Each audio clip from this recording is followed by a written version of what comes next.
Drake University's opportunity to bring the duck stamp competition home here to Central Iowa certainly is an honor for us to host that experience, but where I have seen just in the past 2 days the real impact is the connection of the history and background of the duck stamp to our students and faculty. This original etching that led to the first duck stamp was one of the greatest experiments ever in American conservation history. Ding Darling, who did this drawing originally on a piece of cardboard like you'd see in a dry cleaner's hanger and later was converted to this gorgeous etching, he was an amazingly creative thinker. He was almost like the Da Vinci of conservation. He had all these great ideas, and one of the best was, let's sell a stamp to waterfowl hunters. Make them constituents for conservation. Make them support the conservation movement, both financially and with their hearts. I think I mentioned during the contest, we had a packed house. So I've been doing this for 12 years, and we've had plenty of people, but we always had vacant chairs. But here at Drake University, for some reason, people were attracted to the contest, filled the room, and that was exciting to me because I never had that room and that energy before. Over the past 2 days, it's been so rewarding to see our students pouring in from our journalism school, from our environmental science programs, from our art and graphic design areas, that they've been drawn to come over to learn about the history, to connect with the representatives, and to see them make the connection to the work that they're doing in terms of the impact of what the federal duck stamp represents. The duck stamp contest is really the epitome of conservation in the United States. It epitomizes how the hunter, the conservationist, the philatelist all kick in together to pay for conservation. And it is the foundation of what we call the North American model for wildlife conservation. And that is that the citizens agree to pay on their own to make sure conservation takes place. Conservation is extremely important for today's society because we've lost so much of it. In Iowa alone, we have about 4% of the wetlands that we had back when, just when Iowa was forming as a state in 1846. Now, we have agriculture and we need to have agriculture because we all need to eat, but there's a balance. Because Ding Darling's legacy is so in line with what we're doing at Wildlife Forever, we're really excited to be here with the J.N. Darling Institute at Drake University, getting to connect with all of the people here for Federal Duck Stamp and getting to connect with more of the youth from the next generation who are going to take his conservation dreams above and beyond.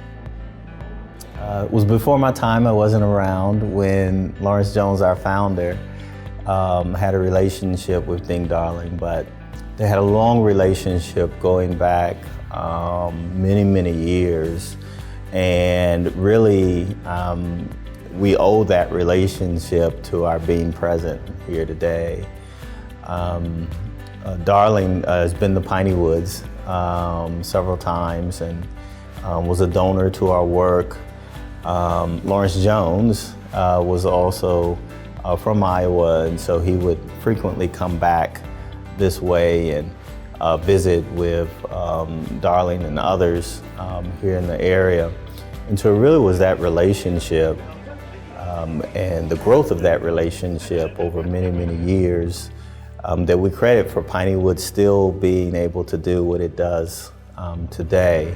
And so I think if nothing else, perhaps what comes out of this work and the significance of this work is how we all relate to each other, right? Human beings to human beings, but also human beings to the spaces that we inhabit every day.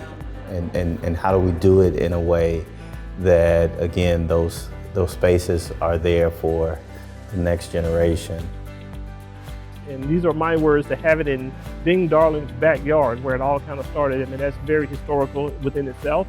But to have the young people that was in the crowd today, especially a couple of different schools in there that focus on conservation, so that makes me proud and know that they're going to carry on the legacy of Ding Darling to make sure that we preserve habitat for future generations.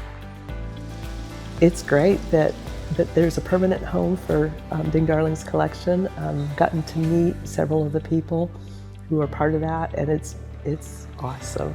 The opportunity for the people in Iowa, the people in the nation, to have this available to them is absolutely astounding. And it's nice to know that the history is going to be kept going on. Dad, after surviving World War II, came and knocked on Ding's door. Ding was nice enough to grant him an audience, and Dad showed him some pictures, paintings that he'd rendered, and Ding literally just sort of looked at Maynard and said, well, I can say that they're very nice, but if you want, I can tell you maybe what I would change, what I would critique, and what might be made better. And that most likely is probably what will help you. And Dad said, oh yes, that's exactly what I need. So there was an establishment of the sort of mentor-pupil relationship. I think it's an important opportunity for Drake, certainly.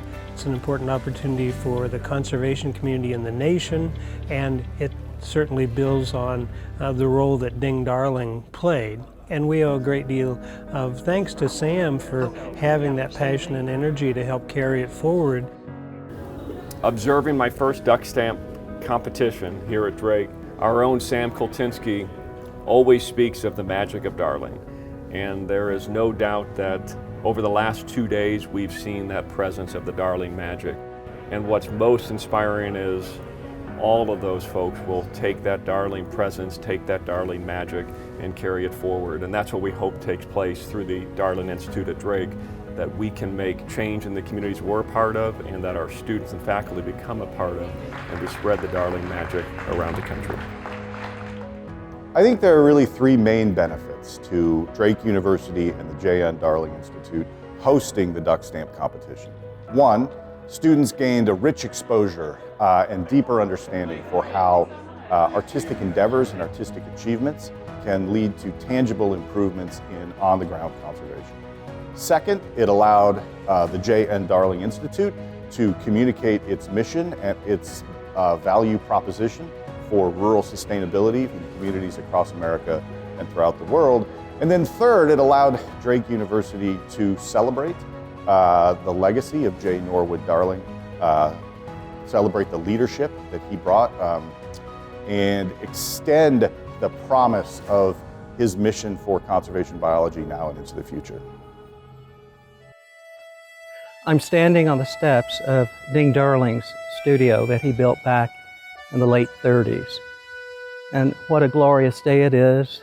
And it is a reminder of how important it is to preserve legacies, visionary leadership, art and conservation. Darling made a very important contribution to conservation in America when Darling first did the design for the 1934 duck stamp. How fortunate we were to have this original plate at our duck stamp contest this year.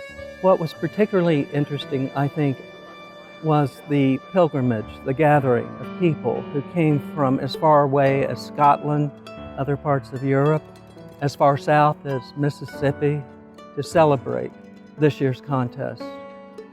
I think it was, in many ways, a once-in-a-lifetime event, and I was certainly honored to be able to be chairperson of the event this year. Revisiting Des Moines and the history of my grandfather, Ding Darling, has been a rich and almost surprising experience. Because as a child, he's just your grandfather and he's lots of fun. And he didn't tell me how much he did. He transmitted the excitement, the love of nature, and this positivity. His can-do attitude, always making something, always drawing something, and showing me the joy he had in living in this world.